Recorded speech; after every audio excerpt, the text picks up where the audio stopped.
सूर्यदेव हुए महानीच। प्रिय दर्शकों, नवग्रहों में राजा सूर्यदेव 17 अक्टूबर को अपनी राशि का परिवर्तन कर चुके हैं तथा वर्तमान में दैत्य गुरु शुक्राचार्य की राशि तुला राशि में प्रवेश कर चुके हैं। अब चूंकि तुला राशि सूर्यदेव की नीच राशि है, इस प्रकार से सूर्य का अपनी नीच राशि में प्रवेश हो चुका है।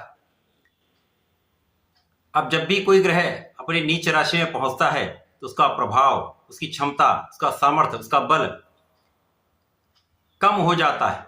इसी प्रकार से उसका प्रभाव नकारात्मकता देने लगता है। अब नवग्रहों में राजा सूर्यदेव हैं।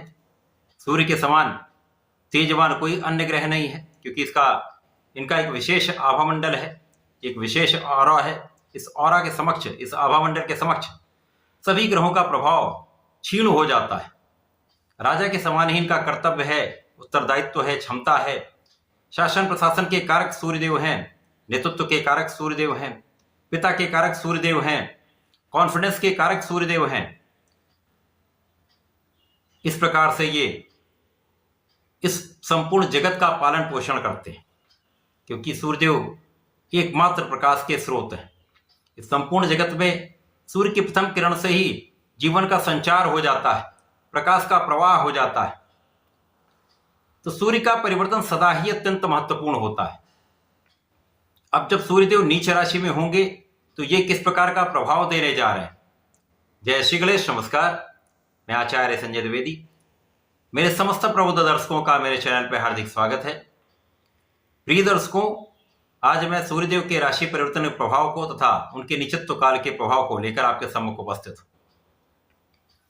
सूर्यदेव का जो गोचर काल होता है 1 माह का होता है। 17 अक्टूबर से प्रारंभ होकर ये जो गोचर काल है 16 नवंबर तक रहने वाला है, जहां पर ये अपनी नीच राशि में होंगे। परंतु कुछ राशियों के लिए इनका नीच भंग भी हो रहा है। आज मैं कुंभ राशि के लिए सूर्यदेव के इस राशि परिवर्तन का किस प्रकार का प्रभाव मिलेगा, किन भाव में वृद्धि होगी, अथवा कहीं पर यदि कोई समस्या आ रही है अथवा आ सकती है तो उसका क्या निराकरण है, संपूर्ण विश्लेषण मैं पूर्ण तरीके के साथ करने जा रहा हूं। प्रिय दर्शकों, इस राशि फल को आप अपने चंद्र राशि के आधार पर देखें, अर्थात आपकी जन्म कुंडली में यदि 11 नंबर में चंद्रमा है तो आपकी कुंभ राशि। कुंभ राशि शनिदेव की राशि है, जहां पर शनिदेव का गोचर वर्तमान समय में कुंभ राशि में ही चल रहा है, जहां पर ये अत्यंत प्रबल अवस्था में शश नामक राजयोग में है, वक्री है, अत्यंत प्रभावी इनका गोचर चल रहा है। अब कुंभ राशि के लिए सूर्यदेव, जिनका ये गोचर आपके नवम भाव में, भाग्य भाव में प्रारंभ हुआ है, यहाँ पर ये नीच राशि में, परंतु यहाँ पर इनका नीच भंग होगा, जिसके कारण कुछ विशेष योग बनेंगे। क्योंकि जब भी किसी ग्रह का नीच भंग होता है तो वो राजयोग बन जाता है। राजयोग के समान ही आपको समस्त लाभ देता है। अब भाग्य भाव में ये राजयोग का निर्माण हुआ है, नीच भंग राजयोग बना है, जिसके कारण आपका भाग्य अत्यंत प्रबल हो जाएगा। भाग्य की प्रबलता से आपके समस्त अवरुद्ध कार्य बन जाएंगे। आप धर्म के मार्ग पर चलेंगे, आप बहुत न्यायोचित रहेंगे, आपके कर्म क्षेत्र में संपूर्ण उन्नति का मार्ग प्रशस्त हो जाएगा। जो भी आप कार्य करेंगे उसका समुचित लाभ आपको प्राप्त होगा। इस समय में आपका परिश्रम भी अत्यंत श्रेष्ठ रहेगा, लोगों का संपूर्ण सहयोग मिलेगा। विशेष रूप से छोटे भाई बहनों का संपूर्ण सहयोग आपको प्राप्त होता है, मित्रों का साथ मिलता है। इस समय में आप अत्यंत प्रभावी रहने वाले। अब चूंकि यहाँ पर सूर्यदेव आपके सप्तम के स्वामी हैं, केंद्र के भाव के स्वामी होकर इनका गोचर त्रिकोण में हो रहा है, तो यहाँ पर केंद्र त्रिकोण राजयोग का लाभ भी आपको प्राप्त होगा। इस समय में जीवन साथी का संपूर्ण सहयोग मिलेगा, आपसी प्रेम में वृद्धि होगी। इस समय आपके साझेदारी में विशेष रूप से उन्नति का योग बन रहा है। साझेदारी में यदि आप कुछ कार्य करते हैं, व्यापार करते हैं, तो यहाँ पर समस्त लाभ आप प्राप्त करने वाले हैं। अब यहाँ पर यदि हम स्थितियों को देखें तो सूर्यदेव शनिदेव के पिता हैं। यहाँ पर पिता पुत्र का नवम पंचम का संबंध भी बन रहा है। यद्यपि इन दोनों में मतभेद है, परंतु ये जो योग है एक दूसरे के बल को बढ़ाने वाला हो, तो पिता का आशीर्वाद आपको प्राप्त होगा, पिता का सहयोग मिलेगा। इस समय में आप अपने कार्यक्षेत्र में विशेष रूप से उन्नति भी करेंगे। आपकी कार्य क्षमता बढ़ेगी, आपकी शासन क्षमता बढ़ेगी, आपके अंदर नेतृत्व का गुण अत्यंत प्रबल हो जाएगा। और सूर्य का जो गुण है वो क्या है? शासन क्षमता का। नेतृत्व का। न्यायाधीश हैं शनिदेव, तो न्यायोचित आप कार्य करेंगे और आपकी क्षमता में भी वृद्धि होगी, कार्यकुशलता बढ़ेगी। तो निश्चित रूप से इस समय में आप संपूर्ण लाभ लेने जा रहे हैं। इस समय में आपका आत्मबल श्रेष्ठ रहने वाला है।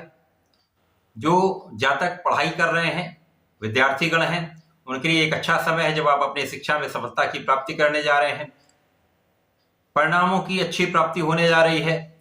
जो जातक प्रतियोगिता परीक्षा की तैयारी कर रहे हैं, नौकरी के लिए प्रयासरत हैं, सरकारी नौकरी के प्रयास में लगे हुए हैं, उनके लिए विशेष योग है जब आप संपूर्ण रूप से सफल होने वाले हैं। केवल और केवल इस समय में आपको संपूर्ण परिश्रम करना है, 100% प्रयास करना है। आलस्य से आपको बचना है, क्योंकि सूर्य में यही गुण है। सूर्य बहुत आभावान है, अपने तत्पर रहते हैं किसी कार्य के लिए। शनिदेव डिले कराते हैं। ये विरोधाभासी चीजें होती हैं। तो यहां पर आपको अपने आलस्य का त्याग करके जितना हो सके आप जल्दी उठने का प्रयत्न करें। अपने कार्य को टालें नहीं। जो भी कार्य आपको करना है, जिस समय उसको संपूर्ण करना, उस समय कार्य को पूर्ण रूप से संपन्न करें। कार्य को छोड़े नहीं तथा आज के काम को कल पर ना टालें। यदि आप इन सब चीजों से बच जाते हैं तो निश्चित रूप से ये समय आपको बड़ी उन्नति कराने वाला है। आपके समस्त कार्यों में प्रगति कराने वाला है। सफलता देकर आपको यश की प्राप्ति कराने वाला है। आपका बड़ा नाम कराने वाला है। तो ये सूर्यदेव का राशि परिवर्तन नीच राशि में होकर भी बड़े राजयोगों के समान आपको लाभ देने जा रहा है। केवल कुछ चीजों का ध्यान रखेंगे तो समय का विशेष लाभ आप ले पाएंगे। इस समय में आपको नियमित रूप से भगवान सूर्यदेव को जल देना चाहिए।